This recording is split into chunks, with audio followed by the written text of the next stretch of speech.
সামনেই ক্রিসমাস, আর Christmas special plum cake বানানোর জন্য আমি আজকে হাজির হয়ে গেছি। আমি এখানে 24 আওয়ার্সের জন্য ড্রাই ফ্রুটসগুলো সোক করেছিলাম। অনেক ড্রাই ফ্রুটস নেওয়া যায়, বাট পার্সোনালি আমি এই ড্রাই ফ্রুটস খুব কম নিয়েছি, জাস্ট টুটি ফ্রুটি আর নর্মাল কিশমিশ নিয়েছি। কারণ বাট আপনারা চাইলে এতে ব্ল্যাক রেজিন, ব্লুবেরি, ক্যানবেরি, আপনাদের যে কোনো ড্রাই ফ্রুটস আপনারা যেটা পছন্দ করেন আপনারা নিতে পারেন। এর মধ্যে টুটি ফ্রুটি আছে আর নর্মাল কিশমিশ আছে। এটাকে আমি অরেঞ্জ জুসে 24 আওয়ার্সের জন্য সোক করে রেখেছিলাম। আপনারা এটা অ্যালকোহল দিয়ে হয়, আপনারা অ্যালকোহল দিয়ে করতে পারেন। আমি অ্যালকোহল ইউজ করিনি, তার জন্য অরেঞ্জ জুসের যে টেট্রা প্যাক সেটা দিয়ে আমি সোক করে রেখেছি। যদি আপনাদের ফার্স্টেরটাতে একটা চিনির একটা ক্যারামেল বানাবো আমি, তার জন্য 1/4 কাপ সুগার আমি নিচ্ছি। চিনিটা আমার ক্যারামেলাইজ হয়ে গেছে। এরপর আমি এতে অ্যাড করব 1/4 কাপ গুড়। 1/4 কাপ মতো গুড় অ্যাড করলাম।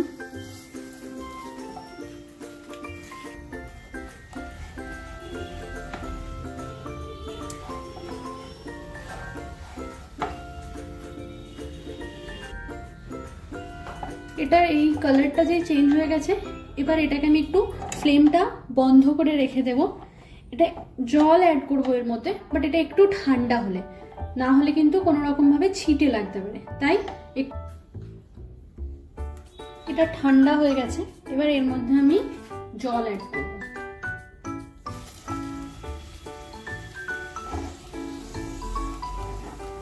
বেশি না, অল্পই অ্যাড করব।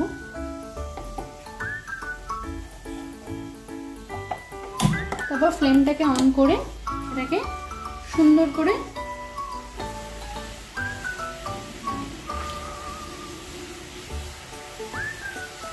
স্টার করতে হবে।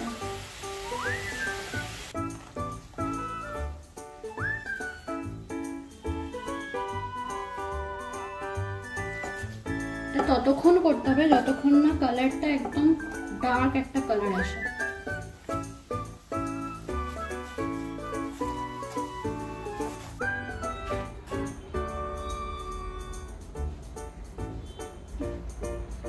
বলে এটাকে তুলে রাখছি।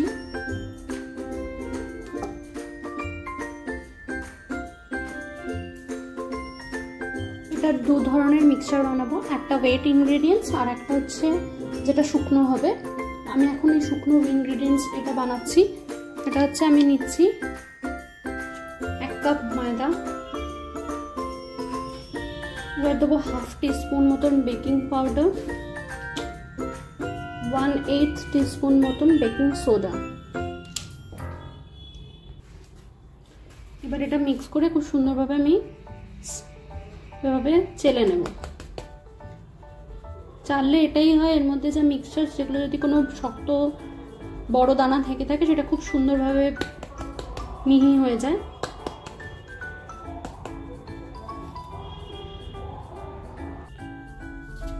আমার এটা ভালোভাবে হয়ে গেছে করা। এরপর আমি এটাকে রেখে দিয়ে একটা ওয়েট যে মিক্সচার করবো সেটা করে নেব। এবার আমি ওয়েট মিক্সচার বানাবো, তার জন্য প্রথমে প্যানটা গরম করে এর মধ্যে ওই 60 to 70 গ্রাম মতো আমি অরেঞ্জ জুস দিলাম। এরপর এতে বাটার দেব,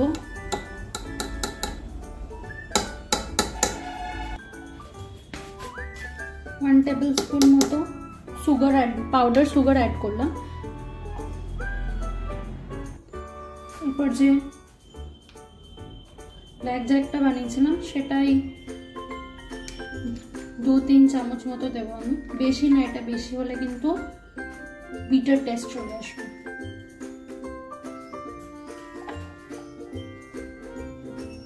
এটাকে খুব বেশিক্ষণ করবো না, এবার হয়ে গেছে। এটাকে এবারে বন্ধ করে একটু ঠান্ডা হতে দেবো।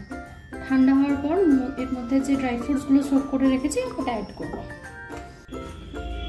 এটা ঠান্ডা হয়ে গেছে, এর মধ্যে এবার আমি যে ড্রাই ফ্রুটসগুলো সোক করেছিলাম সেটা দিয়ে দেবো। আমি ছেঁকে নিয়েছি, অরেঞ্জ জুসটা এখন ফেলবেন না, লাস্টে কাজে লাগবে। আর এর মধ্যে দিচ্ছি 1/2 কাপ মতো কনডেন্স মিল্ক।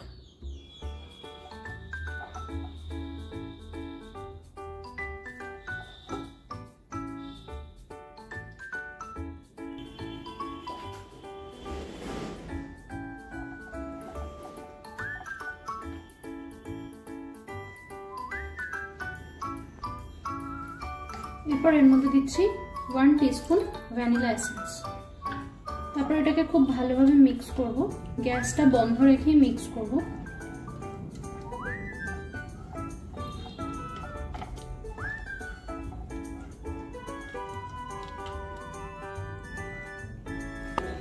এবার আমি এই ড্রাই মিক্সচারটার মধ্যে ওয়েট মিক্সচারটাকে ঢেলে দেব।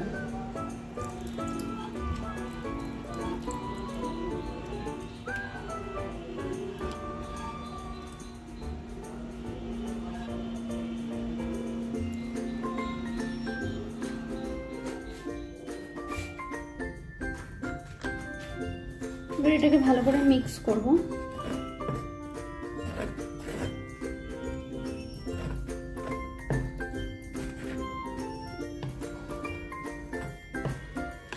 এই সময় আপনারা অনেক ড্রাই ফ্রুটস ইউজ করতে পারেন যদি চান। আমি খুব সহজ পদ্ধতিতে বাড়িতে বানাচ্ছি।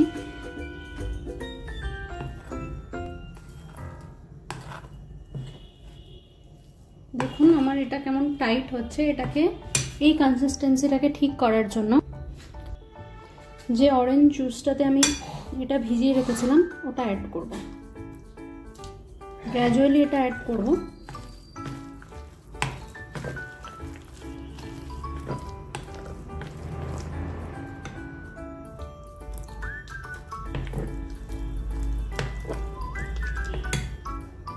ব্যাটারটা রেডি হয়ে গেছে। এবার আমি এরকম একটা অ্যালুমিনিয়াম জাস্ট ফয়েল নিয়ে তার উপর একটা বাটার পেপার দিয়ে দিয়েছি। এবার এর মধ্যে আমি মিক্সচারটা ঢেলে দেবো।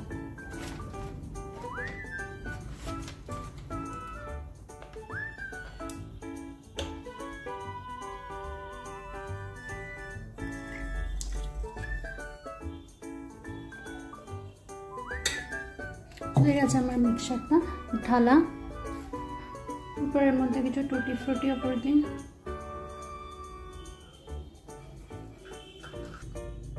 অল্প কিছু কিশমিশ।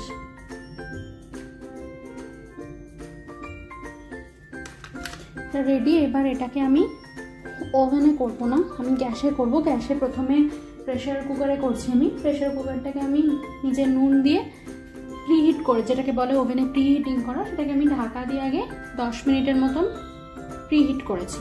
এরপর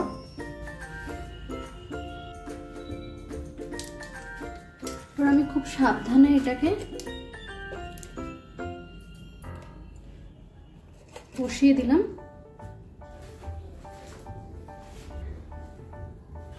এবার আমি এটাকে চাপা দেবো। প্রেসার কুকারে যেহেতু করছি, গার্ডার আর যে সিটিটা এটা আমি খুলে দেবো।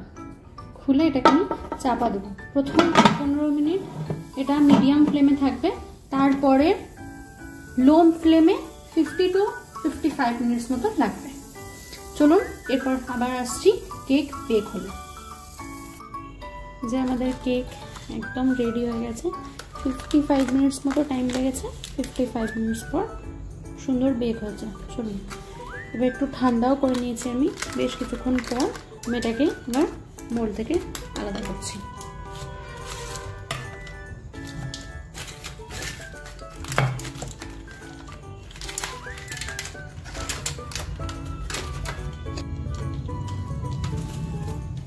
গরম থাকা অবস্থায় কেক কখনো এ করবেন না। খুব সুন্দর বেকও হয়েছে দেখুন। এবার এটাকে আমি চলুন পিস করি। খুব সুন্দর বেক হয়েছে। চলুন আমরা এবার এটাকে কাট করি।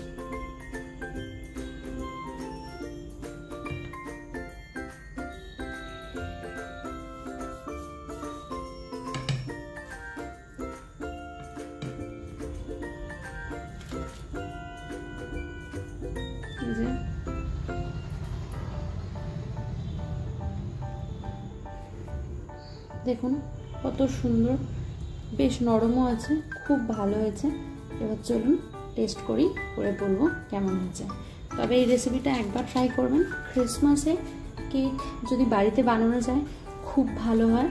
খুব সুন্দর ময়েস্ট হয়েছে আমার কেকটা, খুব হার্ড বেক হয়নি। হার্ড বেকের থেকে আমি নরম বেক হলে খেতে বেশি ভালো লাগে। তো খুব ভালো হয়েছে। প্লিজ একবার রেসিপিটা ট্রাই করবেন। যদি আপনাদের আমার এই কেকের রেসিপি ভালো লেগে থাকে তাহলে প্লিজ এটা চ্যানেলটাকে সাবস্ক্রাইব করে দেবেন, লাইক করবেন আর শেয়ার করবেন, অনেক অনেক শেয়ার করবেন, আর পাশে থাকা বেল আইকনটি প্রেস করে রাখবেন। নতুন কোনো ভিডিও আসলেই আপনার কাছে নোটিফিকেশন চলে যাবে। চলুন আজ আসি, আবার দেখা হবে পরের কোনো একটা নতুন রান্নাতে।